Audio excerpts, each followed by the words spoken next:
కృష్ణా జిల్లా కోడూరు గంగానమ్మ గుడి వద్ద ఉన్న టీ స్టాల్ సమీపంలో ఎస్టీ పిల్లలు భిక్షాటన చేస్తున్నారు. సామ్రాజ్య మంగయ్య బాలకోటయ్యలను గమనించి పాపయ్య కాలువ మీద ఉన్న వారి నివాసానికి వెళ్లి పూర్తి వివరాలు సేకరించారు. మచిలీపట్నంకు చెందిన వీరి తల్లిదండ్రుల మధ్య కలహాల వల్ల కోడూరు వచ్చినట్లు తెలిపారు. ప్రస్తుతం కోడూరులోని తాతయ్య అమ్మమ్మల సంరక్షణలో ఉన్న వీరిని జెడ్పీహెచ్ స్కూల్ కోడూరు ఇన్ఛార్జ్ ప్రధానోపాధ్యాయురాలు జోగరానికి అప్పగించారు. పిల్లలకు ఉచిత దుస్తులను అందజేశారు.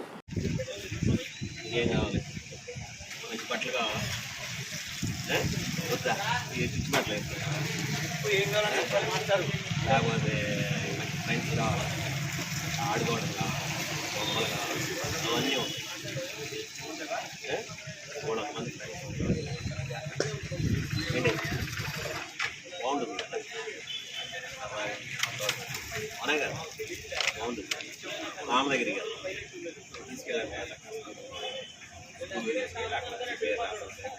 బట్టలు ఇస్తారు, తీసుకొచ్చేసి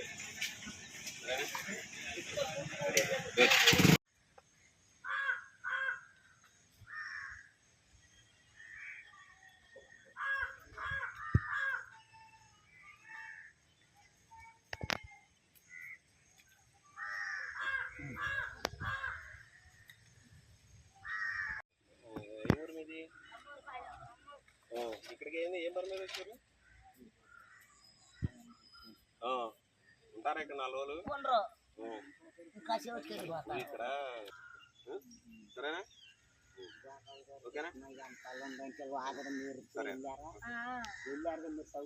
అది ఆధార్ కార్డు తీసుకురామా ఒకసారి. తీసుకురా.